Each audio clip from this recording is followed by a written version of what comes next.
You are watching William Patterson University Television. Welcome back. Postseason soccer is in the air on campus, and Alec, Mateo, Vincenzo, and Daniel are here to talk about the Pioneers on the pitch. Now, fellas, the men's team is heading to the NJAC tournament. Let's take a look at the standings in the NJAC. You'll see that they came in at 6th, 11-5-1, great record for them, and they match up against Rutgers Camden ultimately. Alec, we'll start with you. What part of the men's game has been so strong in leading them into the playoffs? It's gotta be the offense for them. They are a score-first team, score-heavy team. They remind me a lot of, in American football, the Chiefs. They're not here to beat you by playing balanced football. They're here to beat you by just scoring so much that you can't possibly come back. I mean, we can take a look at their offensive stats from this year, and you'd think of they have, I think, 35 goals scored this year with a pretty good shooting percentage with all team considered. When you look at .263, when you have an entire team, that's pretty great to have that percentage going. I don't see how any team could outscore them right now. Okay, do you agree? I have to go with the offense. I'm an offense guy. I know defense wins championship. Well, most of the people say that, but offense is the best. Scoring goals is the best thing ever. You have 35 goals. I mean, you conceded 28, but it doesn't matter. You still have 35 goals. You score at least 2 goals per game, and you have 15 shots on goal per game. And five games, you won more than 2.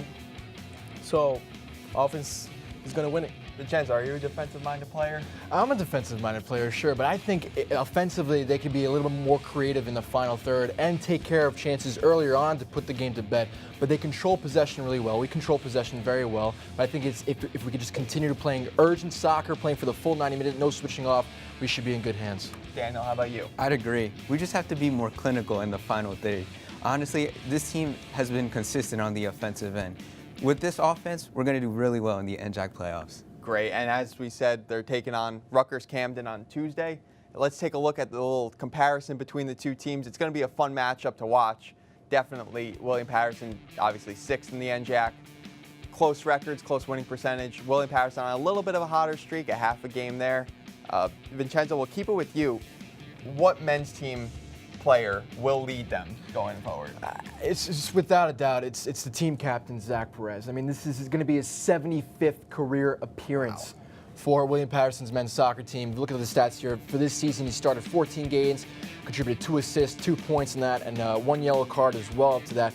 But this is a tremendous player with blistering pace. He's a 2-time all-conference player, one of the best defenders in the conference. And his ability to find a decisive pass in the final third, dribble against players from the back end, it's phenomenal. I really look forward to what he can contribute on Saturday in the playoffs. Alec? Listen, mine has got to be Kyle Quigley. I know we talked about the offense. We've been praising how good they are in creating opportunities and getting into the final third. But as we look at the stats here, 18 goals allowed, averages under 2 goals allowed a game, 52 saves on the year, and almost a .75 save percentage. I think if he gets to that .75 mark, we're looking at an elite defender that really can negate the fact that they've had a tougher time on the back 4 this season. Another great thing about Kyle Quigley, he's an honors student, fellas. I had class with him before. He's a great guy. Daniel, what about you? I have to go with the main man, Keyshawn Bryan Sharp. His pace is game-breaking. Defenders have to account for him, and when the Pioneers play their best football, when he's at his best. Mateo? I have to go with Charlie Lizardo. He's a defender that plays just with Zach Perez. They're an amazing couple. If you see the stats, he has 0 goals, he has 2 assists. He has played 34 out of 39 games from the start. He's a senior. He has 200 pounds. He's 6'2". He's a tall man. You need that for a defender, and he's strong. That is the most important thing on a defender. And every time they play with Zach Perez, it's the 5 goals that I said before. They won by 2 or more goals. Now, switching fields to the women's team, unfortunately, we had to say goodbye to them. Their season ended. If we take a look at their standings in the NJAC, you see they came in 7th in the NJAC conference there with a record of 7-10, 3-6 in the conference, .412 winning percentage. Not the way you want to go, but some great players on this team. Alec, we'll start with you. What women's player impressed you the most over the course of the season? I wanted to talk about her last time we were on the desk, Dante. Emily Profaka really impressed me in the games I got to see her this year. Something that I really like about the women's team is they're not afraid to play one-on-one situations and play physical in that back four. They like to put the shoulder on. They like to force opponents to their weak foot. Let's look at her stats for this season. I mean, she's not really lighting up the stat board, but she's going to do a great job in getting her team on the right foot.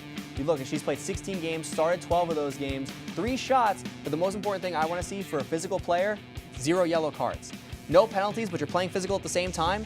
You know exactly when to turn it on, exactly when to turn it off, and for a team that's going forward, she's only a junior. In her senior year, discipline is fantastic. Vincenzo, you have a star-studded player. Yeah, I think Corinne Bowe is definitely a star-studded player. She definitely came into her form in October, the second half of the season. But she's someone who complements Marissa Edelman so well, and she embraces the number 9 role, and her offensive awareness is phenomenal. As we see her, she plays the ball across, and Marissa Edelman is able to get onto it. And this has been happening all season because what she does is she soaks up the pressure from the defense, and when they contract, she's able to play the ball to Marissa Edelman to go on the breakaway and the outskirts and the flanks, and she's been doing that phenomenal in the second half of the season. I think if she can remain injury-free, I mean, she's had problems, she's been injury-prone before, but for the next season, if she remains injury-free, that duo up top is going to be deadly. Daniel, how about you? For me, I have to go with Lorraine Moffett. Her ability to control the middle is like amazing. I saw firsthand against Kane where she was all over the field, tracking back defensively and cycling the ball around the pinch. You see her stats, she has 1 goal and 5 assists. But the most important thing for me is she allows Corinne Bowe and Marissa Edelman the freedom to go at defenders. Mateo, wrap it up for us. It has to be Morgan Bringali. She's a junior, and she has started 14 out of her 16 games that she has played here. If you look at the stats, she has 1 goal, 2 assists. And she plays a midfield. That's what she's supposed to do. And we're going to see her next year. And she's going to bring a perfect game to this team that I think with Edelman at the front and Corinne Bowe, they're going to make it, hopefully, they make it to the NJAC next year. And we'll see great soccer from them, as always. Absolutely. It sounds like the Pioneers are positioned well, both men's and women's, going into next season. Well, good luck to all our Pioneers in the coming week. We'll be on the diamond to talk World Series baseball after the break. Don't go anywhere.